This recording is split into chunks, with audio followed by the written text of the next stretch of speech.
The day began quietly on Earth. Cities moved with their normal rhythm. Oceans rolled calmly and the skies above were blue and endless. But in the depths of space, far beyond the moon, something appeared. At first, it was only a flicker on the sensors, an object drifting slowly into the system. Then came the confirmation. Ships. Alien ships. For centuries, humans had wondered about first contact. Would it come with fire and war, or would it come with peace? Now the question was no longer imagination, it was real.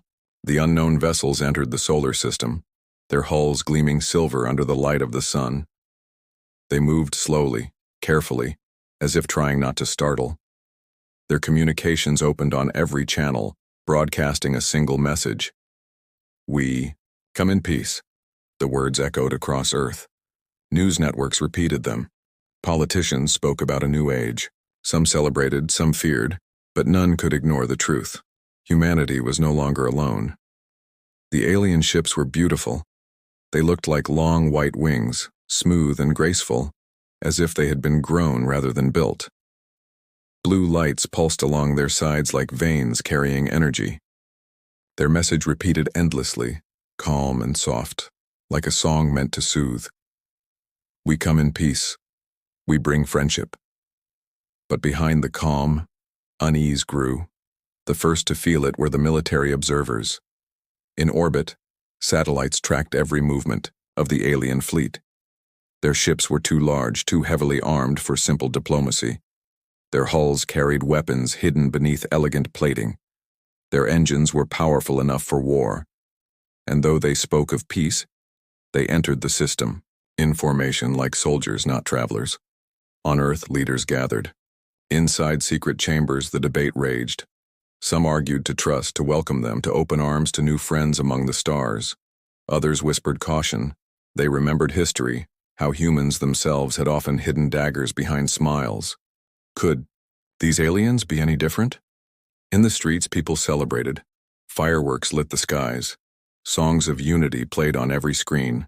But far away, inside command bunkers buried beneath mountains, generals watched the silent approach with cold eyes. They saw more than beauty. They saw danger. They did not trust the gentle words. And in hidden hangars across the world, human warships began to prepare, engines powered on, weapons lit with cold fire. The fleets did not move, but they waited. The aliens, unaware of the suspicion, descended closer.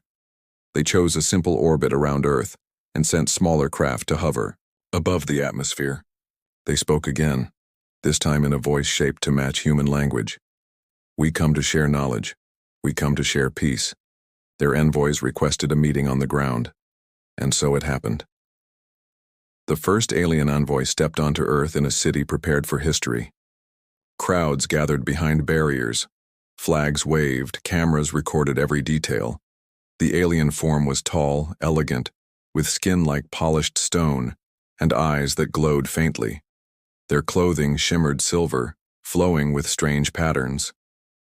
To the watching humans, they looked almost angelic. The alien smiled and raised a hand in greeting. The people cheered, but not everyone. From the edge of the crowd, a child tugged at her father's sleeve. "Why don't they blink?" she asked softly. The father said nothing, but others noticed too. The eyes that glowed without pause, the movements that seemed too smooth, too practiced. The alien envoy spoke, voice carrying across the plaza. "We come as friends. Your world is strong, and we admire your spirit. We wish to stand together to build a greater galaxy." Applause thundered. Hope surged in hearts. The promise of peace was powerful. Yet far above, in orbit, military satellites detected something strange. Beyond the alien fleet that hovered close to Earth, more signatures appeared at the edge of the system. Ships, dozens of them, waiting, in silence. They carried no signals of peace. They carried no banners of friendship. They watched, motionless, like predators waiting for the moment to strike. The information reached Earth's hidden command rooms. Generals whispered to each other. The envoys spoke sweet words, but their fleets told another story. This was not peace. This was preparation. Still, the alien envoy continued, bowing deeply before the gathered leaders. We wish no harm. We seek only alliance. Together, we will shape the stars. The crowd cheered again, believing every word. But one human leader did not smile. He leaned close to his advisor and whispered, "Their words are not truth. Their peace is a mask." Far away in hidden bases, human fleets remained silent but ready. The order had not been given, but it could come at any moment. For Earth had lived too long on a world of storms and fire to trust easily. They had learned the hard way. Survival was never given, it was earned. As the alien envoy finished their speech, the crowd celebrated. Songs rose. Hope filled the air. But above, the warships at the edge of the system continued to wait, their presence like a shadow across the sun. And deep within the hearts of the human commanders, a single thought grew stronger with every moment. First contact was not peace. First contact was danger, and when the mask finally slipped, humanity would be ready. The alien envoy's words still echoed in the hearts of the crowd. We come to share knowledge. We come to share peace. People cheered. Flags waved. Around the world, news anchors smiled as if history itself had just turned a page. But behind the cheering crowds, unease spread like smoke. The military eyes of Earth had seen more than the people below. Their satellites tracked the alien fleet with precision. Every movement, every formation, every hidden signal was recorded. And what they saw was not peace. It was order. It was discipline. The alien ships moved too tightly, too perfectly, like soldiers on parade. Their sleek beauty hid the truth. They were built for war. In control rooms buried beneath mountains, human generals gathered around glowing screens. Their faces were grim. The alien envoys shook hands and bowed in the cities, but the data told another story. Beyond Earth's orbit, at the very edge of the solar system, larger alien ships waited in silence. They did not broadcast peace. They broadcast nothing at all. Silent watchers. Silent threats. The debate raged among leaders. Politicians called for trust. This is the chance humanity has waited for, they said. A chance to step into the galaxy as equals, not enemies. Scientists dreamed of shared knowledge, of cures, of technology beyond imagination, but the generals were not so easily convinced. General Armitage, a man with scars running down his cheek, leaned over the table. His voice was hard. Their fleet is not here to celebrate. It is here to test us. Peace does not come in war formation. Others argued against him. We cannot live in fear forever. If we treat them as enemies, we will create enemies. But as the debate continued, the aliens smiled politely, moving through Earth's halls of power with words soft as silk. They bowed, they gifted strange crystals, they spoke of unity. Yet every word was measured, every glance calculated. They did not blink. Their glowing eyes scanned the rooms like machines mapping prey. In the shadows, whispers began among the people too. Some citizens noticed what the crowds ignored. Their movements were too smooth, too exact, as if rehearsed 1,000 times. Children asked why their eyes never moved.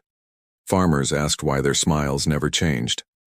Sailors watching the sky swore they saw flashes of light far above the planet, like hidden ships shifting in silence. And then came the first mistake. A transmission, meant to be silent, leaked into human channels.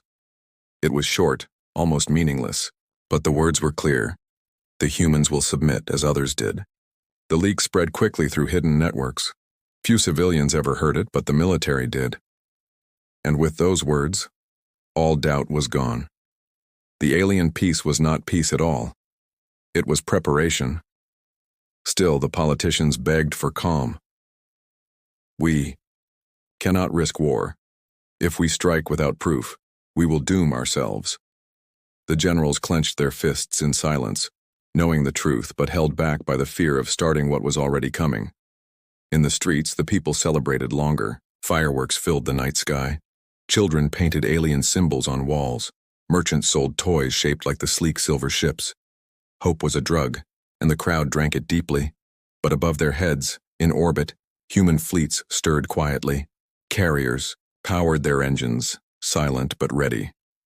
Destroyers shifted in formation, moving like shadows along the dark side of the moon.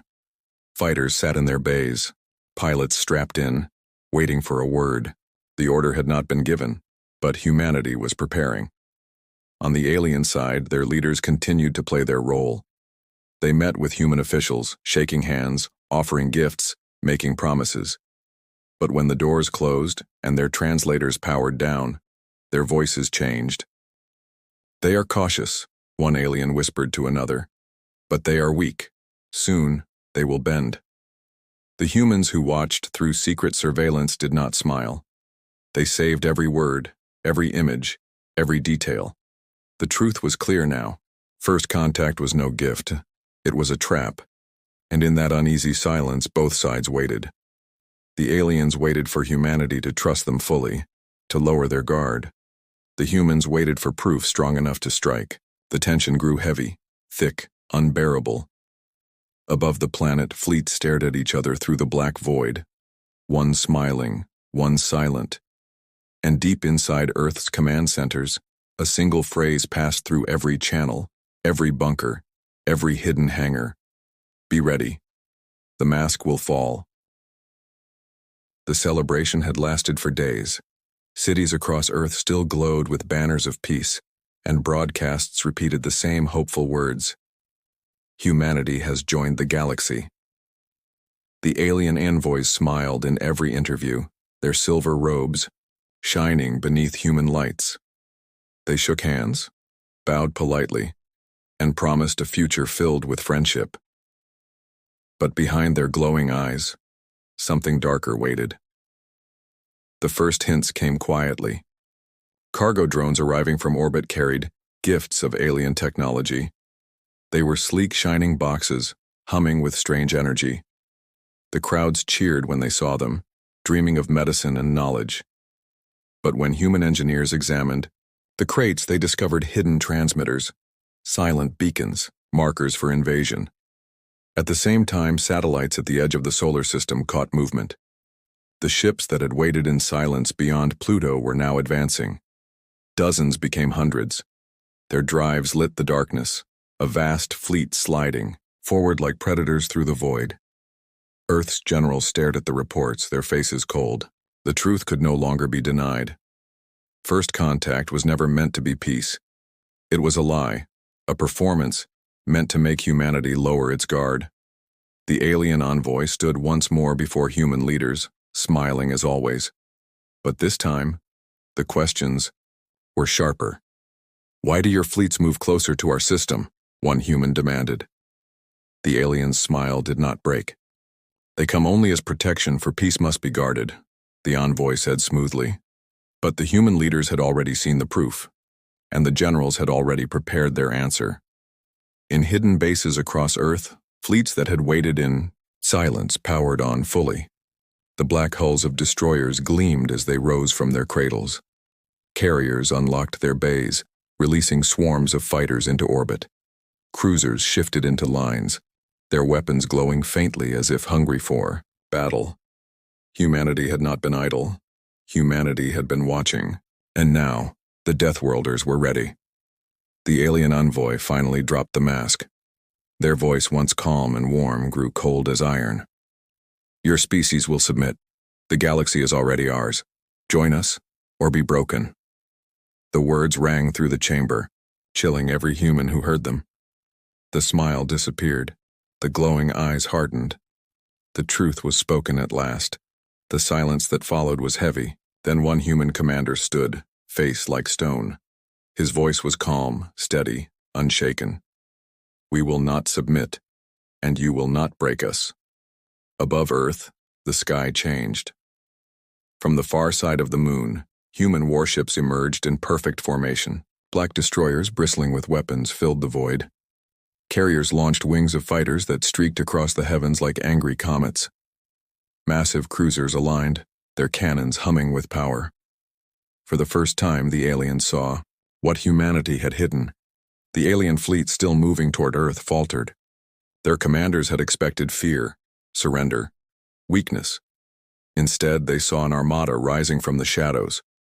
They had thought Earth was alone and unprepared, but the Deathworlders had been ready all along. The alien envoy, standing in Earth's halls, felt the shift.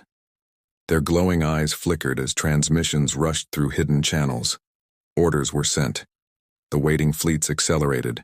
The mask of peace was gone, replaced by the cold reality of war. Crowds in the cities gasped as giant screens lit with the image of human fleets above the planet. Ships shaped like knives of iron, engines burning blue fire, weapons glowing like suns. To the people, it was both terrifying and magnificent. Humanity had shown its teeth. In orbit, the first shots were fired. Not from Earth, but from the advancing alien fleet. Beams of light cut across the void, testing human shields. Explosions echoed silently in the black. The battle had begun. On Earth, alarms blared. Civilians rushed to shelters. Leaders retreated to bunkers. But the generals stood firm, their orders sharp and fast. Deploy the fleet. Hold nothing back. The Deathworlders moved. The alien envoy cornered in the great hall tried to speak once more. You cannot win. Your world is too small, your people too few. You will kneel as others have knelt. But the human commander who faced him only leaned closer, his voice like thunder in a whisper. Then you will learn why we are called Deathworlders. And with that, the storm was unleashed. Across the system, Earth's fleet surged forward, engines blazing.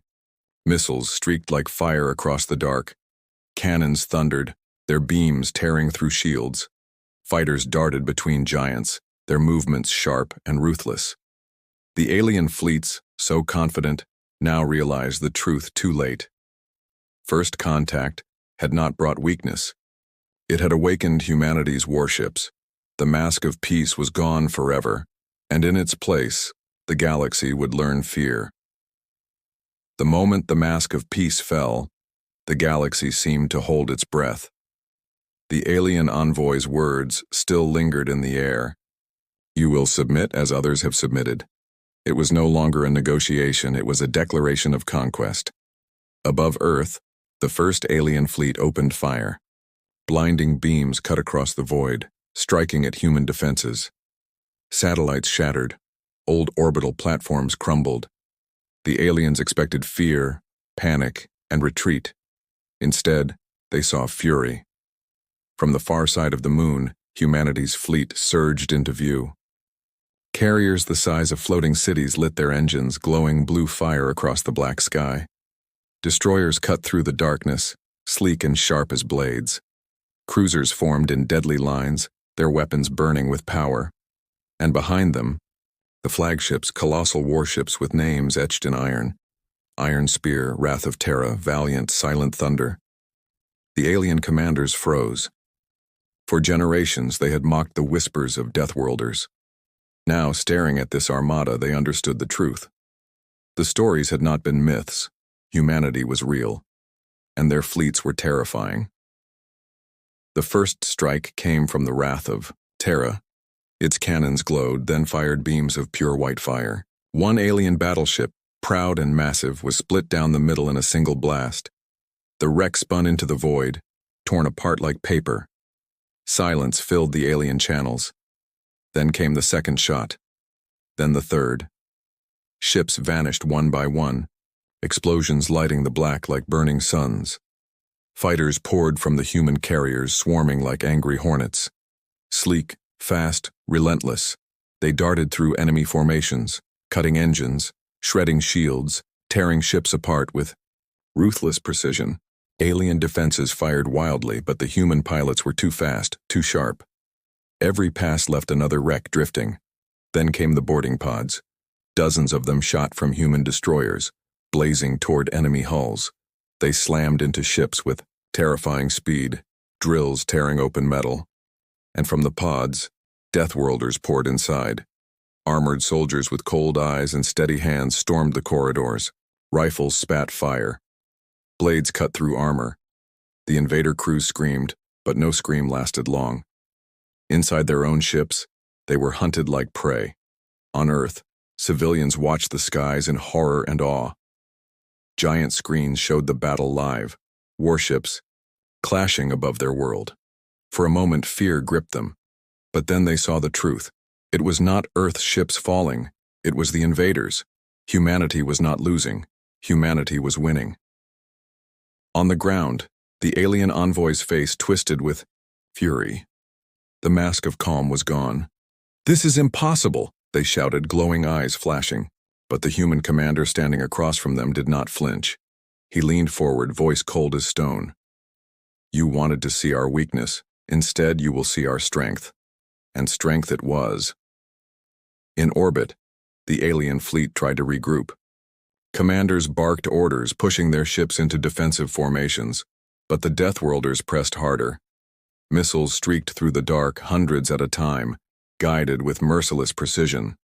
Alien shields buckled, engines died, ships turned into fireballs one after another. The humans fought with no hesitation, no mercy. Their ships moved like predators in a hunt. Every strike was calculated. Every maneuver was perfect. For the aliens, it was chaos. For humanity, it was war as they had always known it. Within hours, half the alien fleet was gone. The survivors began to retreat, engines burning as they fled toward the system's edge. But the Deathworlders did not let them go. They chased relentless, their destroyers hunting down stragglers, their fighters tearing through escape pods. The message was clear. Earth would not submit. Earth would not kneel. And anyone who tried to break humanity would be broken instead. The galaxy listened. Across distant systems, signals carried the truth. First contact had not ended in peace. It had ended in fire.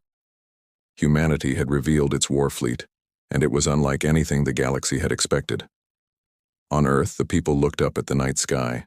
It glowed with wreckage, with burning trails of defeated ships falling from orbit.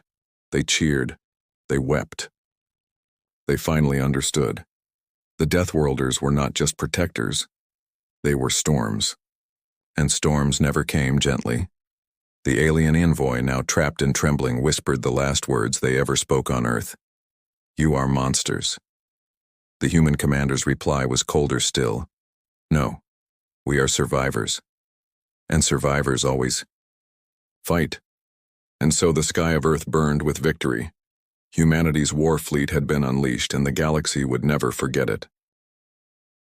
The battle was over. The last of the alien fleet drifted as broken wrecks, burning quietly in the void. Some ships still tumbled through space, their glowing hulls torn apart by fire. Others had already fallen into Earth's atmosphere, crashing like meteors into the oceans. What had begun as a show of alien dominance had ended as a graveyard above a single blue world. On the ground, the alien envoy sat in silence. The once proud figure who had spoken with such confidence now trembled. Their silver robes were stained, their glowing eyes dim. Around them, human soldiers stood in black armor, rifles ready. The envoy looked up, voice shaking. "You were not supposed to resist. You were supposed to fear us." The human commander's face did not change. His voice was cold, heavy with truth. "Fear is for those who bow. We are Deathworlders. We do not bow." The words cut deeper than any blade. The envoy lowered their head, silent.